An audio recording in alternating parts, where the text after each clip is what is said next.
Recovery-orientated systems of care. What is recovery? The American Society of Addiction Medicine defined recovery from addiction as an active process of continual growth that addresses the biological, psychological, social, and spiritual disturbances inherent in addiction.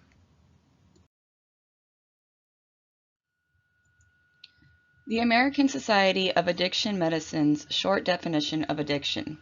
Addiction is a primary chronic disease of brain reward, motivation, memory, and related circuitry. Dysfunction in these circuits leads to a characteristic biological, psychological, social, and spiritual manifestations. This is reflected in the individual pursuing reward and/or relief by substance use and other behaviors.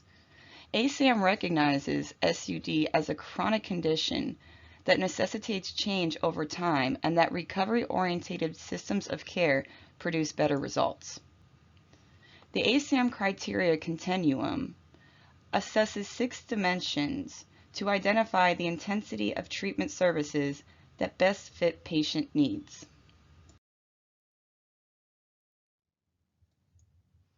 What are recovery-oriented systems of care? ROSC is a shift away from crisis-oriented, deficient-focused, and professionally directed models of care to a vision of care that is directed by people in recovery, emphasizes the reality and hope of long-term recovery, and recognizes the many pathways to healing for people with addiction and mental health challenges. Recovery-oriented systems of care, or ROSC, are strength-based. The primary objective is community integration. ROSC draws on many systems to achieve this objective: addiction treatment, peer support services, recovery housing, familiar support systems, courts and corrections, social and recreational resources, employment and educational resources, and spiritual and faith. All work together to achieve successful community integration. This table illustrates the differences between acute care and recovery-oriented approaches. The former focuses on the disease and the latter on wellness, symptoms versus strengths, relapse prevention techniques versus recognizing and nurturing what really turns you on about your recovery. In a ROSC study conducted by the Philadelphia Department of Behavioral Health, Dr. Arthur Evans points out that ROSC recognizes addiction treatment as one of the many resources for successful community integration. ROSC is a holistic approach as opposed to relying on addiction treatment to cure a chronic condition. Examples of recovery-oriented activities: prevention, including early screening before onset, collaborating with other systems such as child welfare and the VA, stigma reduction activities, referrals to intervention and treatment services. Intervention, including screening, early intervention, pre-treatment, recovery support services, and outreach services. Treatment, including an array of treatment services, recovery support services, alternative services and therapies, prevention for families and siblings of individuals in treatment. Post-treatment includes continuing care, recovery support services, recovery check-ins, and self-monitoring. The mission of a ROSC is to improve health, wellness, and recovery for individuals and families with or at risk of substance use disorder problems, and to promote health and safe communities. The values of a ROSC are person-centered, strength-based, and include involvement of families, friends, caregivers, allies, and the community. The goals: to prevent, to intervene early, to support recovery, and to improve outcomes. System elements should be integrated, include continuity, are community-based, are individualized and comprehensive, are outcomes-driven, adequately and flexibly financed, and include collaborative decision-making with multiple stakeholder involvement. Core functions include education and raising awareness, disseminating information, advocacy, implementing policy and practice changes, coordinating services, ensuring ongoing quality improvement, and use the 10 essential services of a public health approach. All create outcomes that improve access, quality, and effectiveness. Traditionally, recovery-oriented services have been viewed as long-term recovery-related activities that occur after a formal substance use treatment episode. However, recovery-oriented activities and approaches are also part of the full continuum of care available to persons within a ROSC. Substance use problems are preventable, but left untreated can progress into more serious conditions and can become chronic. A ROSC provides a network of services and supports to address the full spectrum of substance use problems, from harmful use to chronic conditions. Through education, communities are strengthened by recovery-oriented activities that can prevent inappropriate substance use before it occurs. Education also raises awareness about the disease. Recovery-oriented systems of care, or ROSCs, dispels myth that foster stigma and discrimination and provide early intervention for those at risk of developing substance use conditions. A ROSC supports the premise that there are many pathways to recovery.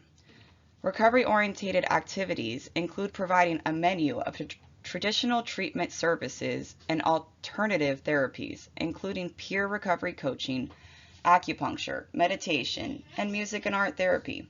Recovery support services, including employment assistance, child care, care management, and housing support, may enhance the engagement of individuals and their families in achieving and sustaining recovery. Systems of care, principles, and practices adopted by Brockworks Consulting. 1. Empower people to pursue multiple pathways to recovery. They plan, design, deliver, and evaluate services while advocating for pro-recovery policies and programs in the wider community that target 5 zones of personal experience: physical, psychological, relational, lifestyle, and spiritual. 2. Conduct strength-based assessments that identify and build on the strengths, called recovery capital, of individuals, families, and communities, while emphasizing the first-person voices of persons seeking or in recovery and their family members. 3. Develop culturally congruent recovery resources that guide individuals and family members into relationships with indigenous recovery communities. Create physical, psychological, and social space within the community in which recovery can occur. Link personal, professional, and community resources into recovery management teams. 4.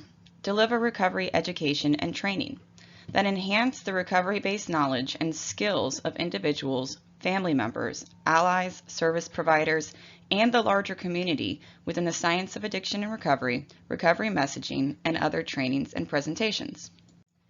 5. Monitor and support interaction continuity. They sustain contact and support across 3 recovery phases: A. Engagement and recovery priming, pre-recovery treatment or no treatment; B. Recovery initiation and stabilization, including recovery activities and treatment; and C. Recovery maintenance, post or no treatment, conducting recovery check-ins. 6. Collect practice-based evidence of service effectiveness while implementing evidence-based practices, eliminating barriers to recovery, and delivering community in-reach services. 7. Advocate for recovery. They promote institutional and social policies that counter stigma and replace discrimination with resources for building recovery capital and strengthening the individual person in recovery's voice. 8. Model hope. Display the research-grounded hope for recovery based on millions of people who have achieved full and partial recoveries from severe behavioral health problems. The central focus of a ROSC is to create an infrastructure or system of care with the resources to effectively address the full range of substance use problems within communities. The specialty substance use disorder field provides a full continuum of care: prevention, early intervention, treatment, continuing care, and recovery, in partnership with other disciplines, such as mental health and primary care in a ROSC. A ROSC encompasses a menu of individualized, person-centered, and strength-based services within a self-defined network. By design, a ROSC provides individuals and families with more options with which to make informed decisions regarding their care. Services are designed to be accessible, welcoming, and easy to navigate. A fundamental value of a ROSC is the involvement of people in recovery, their families, and the community to continually improve access to and quality of services. This slide illustrates the range of recovery-oriented services that may be offered in a ROSC.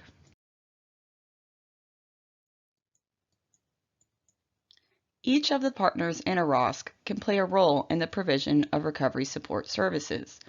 When recovery support services are provided across the continuum of care, they support resiliency, open doors to service access and engagement, and support long-term recovery. Person-centered supports bolster successful individual and family outcomes. While typically viewed as available post-treatment, recovery support services within the construct of a ROSC can be offered before, during, or even in lieu of treatment. This approach and its supports are inclusive of pre-treatment as well as promotion of resiliency and prevention and early or brief interventions. These are tenets that also form the basis of a public health model and are aligned with the principles of healthcare reform. Peer-based recovery support. Peer-based recovery support is the process of giving and receiving non-professional, non-clinical assistance to achieve long-term recovery from alcohol and/or other drug-related problems. Peer-based recovery support is provided by people who are credentialed through lived experience. There are substantial differences between models of peer recovery support and models of professionally directed addiction treatment. Peer support services can be delivered through a variety of organizational venues and a variety of service roles, including paid and volunteer recovery support specialists. The governance structures of peer support services vary in the span and degree of peer control: peer-owned, peer-directed, and peer-delivered. Recovery support distinguishes the singular goal towards which all efforts are directed. Recovery involves three critical elements. 1. Sobriety, abstinence from alcohol and unprescribed drugs. 2. Improvement in global health, physical, emotional, relational, life meaning and purpose. And 3. Citizenship, positive participation in and contribution to community life. Support involves the provision of informational, emotional, social, and/or material aid.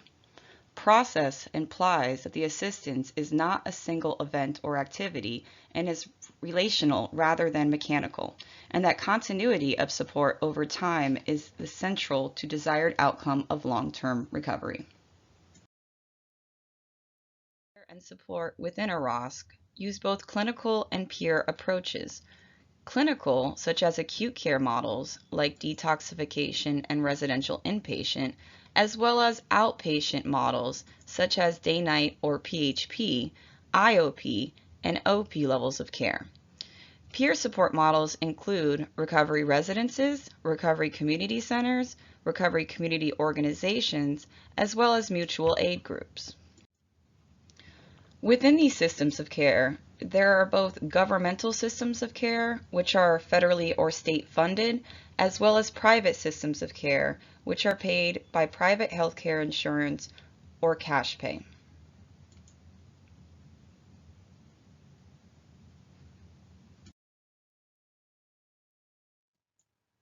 Recovery pathways.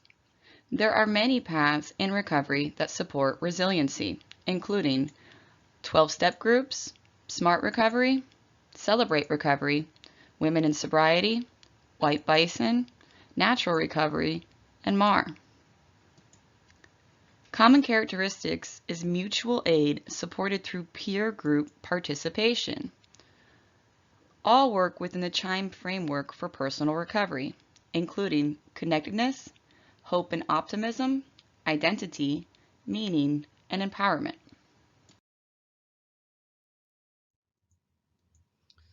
The social identity model of recovery supports recovery residences as a modality. Clients residing in recovery residences adopt a new social norm, model senior members' behaviors, experience the benefits of recovery, help new members to assimilate, and identify as people in recovery. The cultivating of positive familiar units within recovery residences supports the development of pro-social networks that aid in social identity migration. Clients change from an active use mindset of deceit, manipulation-focused, self-seeking, and defense to those of a recovery network, being transparent, authentic, considerate of others, and open and accepting. Recovery residences are a modality for support service delivery and include peer support and accountability, assertive linkage to community resources, employment support, recovery support, and community integration. With the exception of NAR Support Level 4, standard compliant programs offer residents an opportunity at a self-determined length of stay. They may set a minimum, i.e. 6 months, linking a deposit refund to this criteria. However, they may not set a maximum. Recovery residences certified to NAR's 37 standards and 102 as evidenced by standards cultivate recovery communities and naturally deliver peer-based recovery support services. Recovery-orientated housing. Recovery-orientated housing serve a number of different populations, including those with substance use disorder, those with dual diagnosis, and reentry programs for ex-offenders with substance use disorders. Typically self-pay, social economic backgrounds vary, as do available state-funded resources to support residents until they secure employment and achieve self-sufficiency. Recovery-orientated housing falls under 4 distinct levels of care. Level 4 being both clinical and peer supportive, Level 3 being supervised and peer supportive, Level 2 being monitored and peer supportive, and Level 1 being self-directed and offering peer support. All levels of care offer alcohol and drug-free living environments, are safe, clean, and dignified, offer a peer supportive environment, have good neighbor and responsible citizenship policies, and are accountable to national ethics and standards.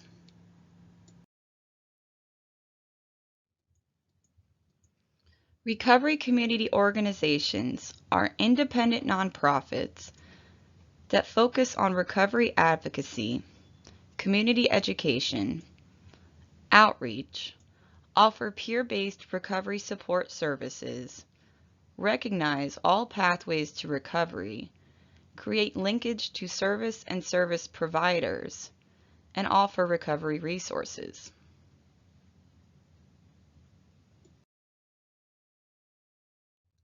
Recovery bars, social events, and retreats support fun and recovery, foster community connections, offer safe recreational activities, engage individuals in personal recovery development, and bolster recovery capital.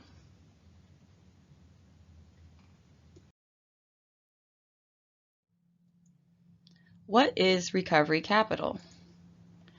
Granfield, Cloud, and White define recovery capital as the sum of strengths and supports, both internal and external, that are available to a person to help them initiate and sustain long-term recovery from addiction. Recovery capital assessments score over 4 hierarchy domains. Social capital is the sum of resources that each person has as a result of the relationships and includes both support from and obligations to groups to which they belong. Thus, family membership provides supports but also entail commitments and obligations to the other family members. Physical capital is the tangible assets such as property and money that may increase recovery options, i.e., being able to move away from existing friends and/or networks or to afford an expensive detox service. Human capital includes skills, positive health, aspirations and hopes, and personal resources that enable the individual to prosper.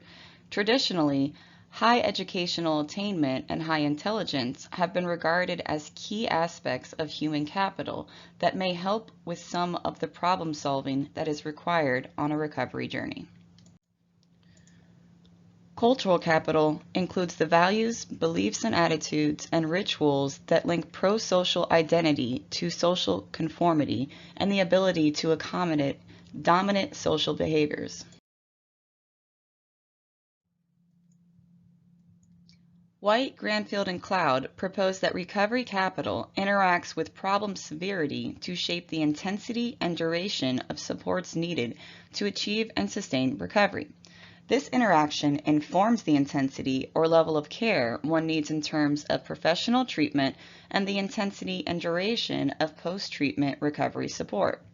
The figures shown suggest how combinations of problem severity and recovery capital could differ. People with high problem severity but very high recovery capital may require fewer resources to initiate and sustain recovery than an individual with moderate problem severity but very low recovery capital. Where the former may respond very well to outpatient counseling, linkage to recovery mutual support groups, and a moderate level of ongoing supervision, the latter may require a higher intensity of treatment, greater enmeshment in one or more recovery cultures, such as placement in a recovery home, greater intensity of mutual support involvement, involvement in recovery-based social activities, and a more rigorous level of ongoing monitoring and supervision.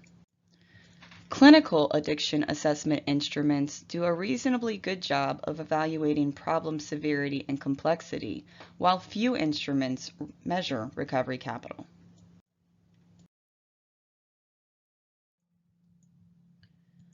Recovery capital assessments focus on the risk and resilience model to determine what connections are not currently in place for the individual and what needs to be done to establish and/or cultivate those connections. These assessments support the individualized and strength-based approach of a ROSC. In the illustration shown, we are able to identify through recovery capital assessments that the individual is low in social support. Using this assessment, we can modify the individual's recovery plan to include linkage to pro-social support networks.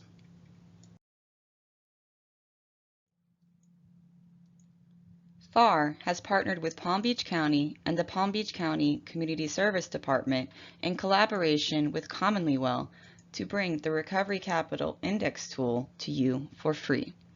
RCI is a strength-based assessment tool that can be used to significantly improve success rates of your clients, improve on programming, and reduce reoccurrence of use. The RCI tool is available to any Palm Beach County-based certified recovery residents at no cost to you. Palm Beach County's Recovery Capital Index tool is a tool that captures information. You can use that information to lead your clients in the direction they desire. Sobriety alone doesn't tell us much about a person's whole well-being. Society and academia tend to put macro and micro viewpoints against one another. See economics. This challenge drives most of the SUD and recovery field. If you are a provider of services, a frontline agency, you're living in the micro all day long. But this doesn't mean that our individual measures shouldn't have a macro influence. Self-reported experiences reveal barriers, inadequacies, growth, and possibility. This experience utility maps a person's life. Individual recovery capital data can evaluate millions of voices, changing the recovery narrative and eliminating stigma.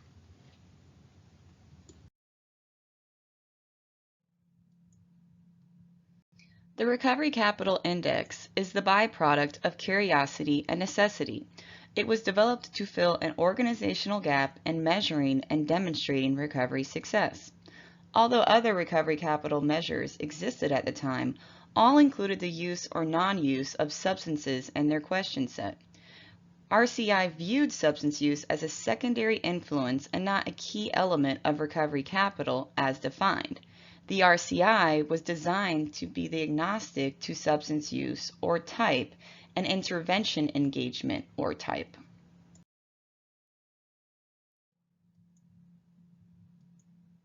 RCI relies on input and engagement from individuals. There are no right answers. It seeks to capture a person's recovery capital as it is in the moment, good or not so good.